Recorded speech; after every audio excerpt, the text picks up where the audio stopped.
As you know, I'm a hypnotist. I think I've mentioned that before. But today I want to talk about something a little bit different. I want to talk about the engine that basically powers everything that we do in hypnosis, and that is the subconscious mind. The subconscious mind is the true powerhouse of our mind.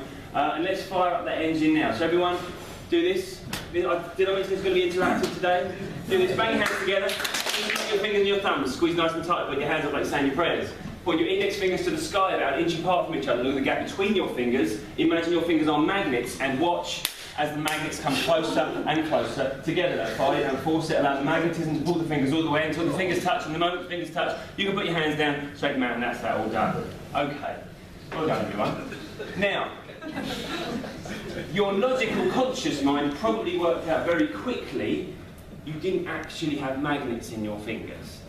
But the part of your mind that brought your fingers together wasn't your logical, rational, reasoning, conscious mind. It was your imaginative, creative, emotional, subconscious mind, which does everything for you. Your subconscious mind is fueled by imagination and emotion. So let's see if we can get people a little bit emotional today.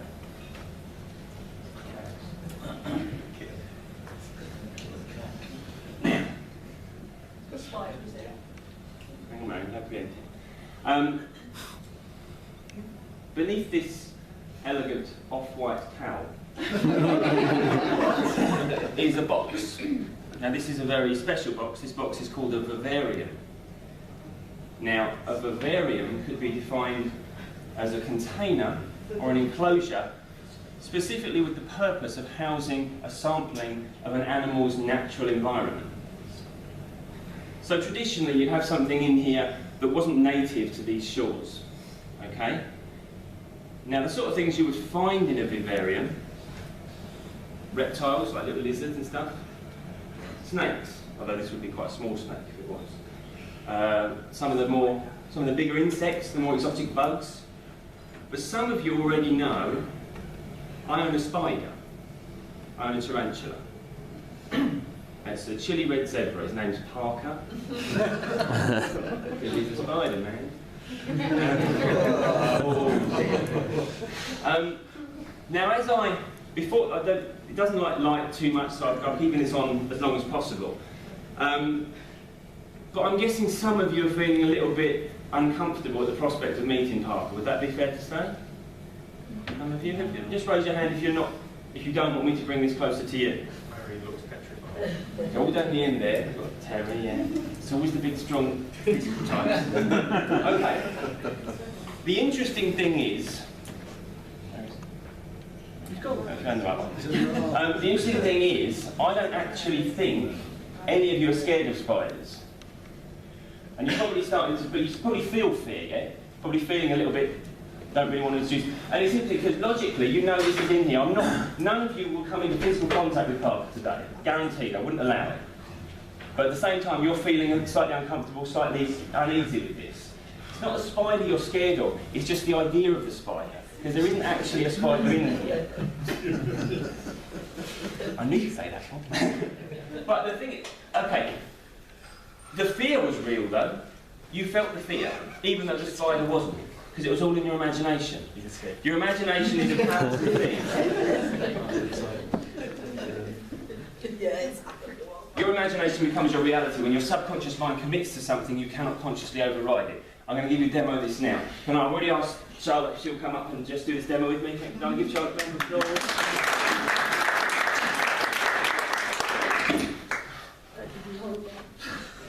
Not going to be horrible. Right, you'll notice on this table there's a white area marked out. Are you left or right-handed? Right. Right-handed. Can I put your left hand on here? Press it down nice and hard. Look at the back of your hand. Look at a spot on the back of your hand, don't look anywhere else. Imagine everywhere where your fingers and your palms touch that table. Imagine it's glued to the table. Imagine it's locked, glued, secured, fastened. Imagine the only reason you have your hand on that table is because you can't lift it up as you press down nice and hard. As you imagine that that's glued there. Which part of your hand is the most glued? Is it the palm or the fingers? The palm. As you try and lift your palm, notice the fingers stick even more. And you could genuinely try and lift that palm, notice the fingers stick even more. Notice the fingers are now stuck. You can feel that, yeah, stuck there. And you can actually try and lift your hand. Notice that's just stuck there, it just sticks down even more the harder you try. Actually grab it with your other hand, really try and pull it off. Really, that's it, really grab it nice and tight. And that hand is now glued to your wrist as well. That hand is now glued to your wrist. You can't get that off. You can genuinely try, and can you just confirm you're actually stuck to the table? Now I'm actually stuck to the table. I am stuck to the table. Okay, don't go anywhere for a minute. Okay. Isn't that interesting that we can just get stuck there? You know, mine gets stuck all the time. Let me give that to James. Hold on to that, guard that with your life. Sharon, can I ask you to put both hands on the table, please? Now, do this with your fingers. That's you consciously moving your fingers. Stop doing that now. Don't consciously move your fingers for the next few minutes. What I want your subconscious mind to do is take control of one of the fingers of your left hand. I want it to take control of one of the fingers of your left hand. Don't consciously do it. Allow your subconscious mind to come to you now. It's just going to take control of one of them and lift one of the fingers of your left hand. Thank you. You're not consciously doing that, are you, Sharon? No. Rest that finger down now. That's how we're going to signal for the left hand. Now I want it to take control of one of the fingers of the right hand and lift that one up as well. Okay, so it's the little finger of the right hand. Okay, you're not deliberately doing that, are you? Okay. So you have a way, your subconscious mind can now tell me if it wants the left or the right hand, okay? We have an imaginary deck of cards here, and I'm splitting them into the reds and the blacks. So if your subconscious mind wants the reds, it can choose the left hand. If it wants the blacks, it can choose the right hand. And it's just going to choose one of them now. It wants the blacks. Okay, you have the blacks. Normally I'm left with the blacks, but I've got the reds here now. Okay, so we'll split them into diamonds and hearts, and I want your subconscious mind to choose what it wants now. What's the heart? So I'm left with the diamonds again. Let's get rid of the numbers, nobody's interested in the numbers, so we've just got the pictures. We've got in this hand, we've got the king and the ace. King and the ace. In this hand we've got the queen and the jack. And I want your subconscious mind to choose what it wants now. Queen and the jack. Okay, so now we've got either the queen or the jack. Which one does your subconscious mind want? Queen, jack. Can't make up its mind. Let's have a decision. Otherwise, there we go. Wants the jack. So I've been left holding the queen of diamonds, wasn't it? The queen of diamonds. Completely random choice. Can I get you, James, to find the queen of diamonds in that deck for me? Okay, now you're still stuck here, yeah? I'm glad you're still getting it. Yes, sorry. Sharon took ages, sorry. Okay, so while James is finding the queen of diamonds in that deck, it's funny, we get stuck all the time. Our mind gets stuck really easy. Thinking things we don't want to be thinking, doing things we don't want to be doing, and we might imagine it's very difficult to become unstuck. But actually, this is all in your imagination. You can stop imagining that any time now. And that hand comes loose right now. And that hand comes loose now. There was a bit of paper that I put this on. Can you take that paper from under there, please? What's underneath that paper? It's a copy of the net!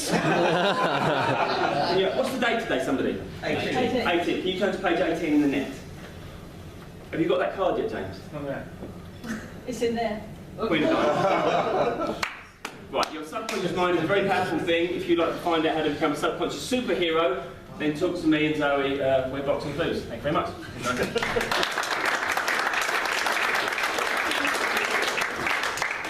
Okay, so we are slightly ahead of schedule, so we've got time for any questions. Anyone have any questions? Oh. No, and not how do I do that? What were the bands for? Was anyone else that one? That's just so that you're wearing my armband. They look good as well. They look right, fantastic. Andy? What's the most common referral? The most common referral I get is sleep issues or phobias, probably.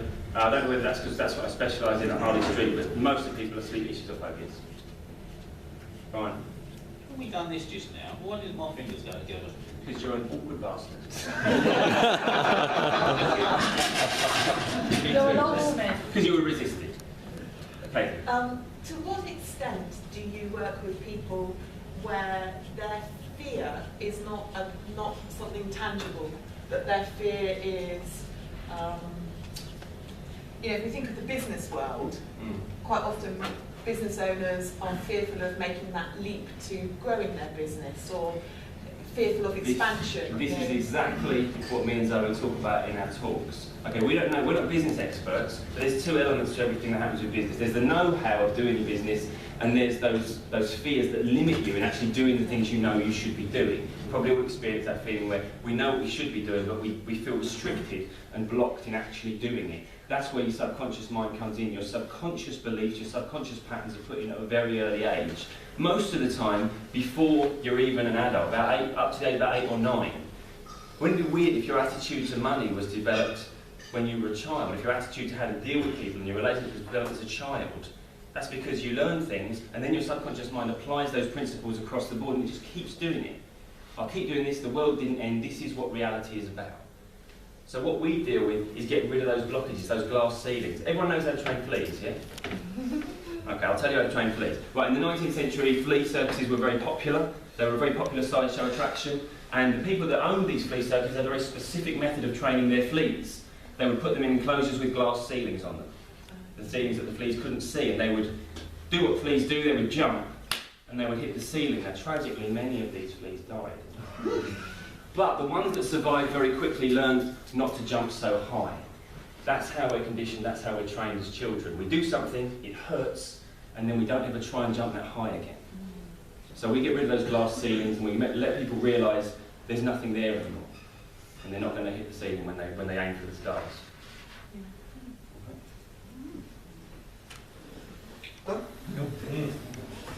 Okay, so now we know the team.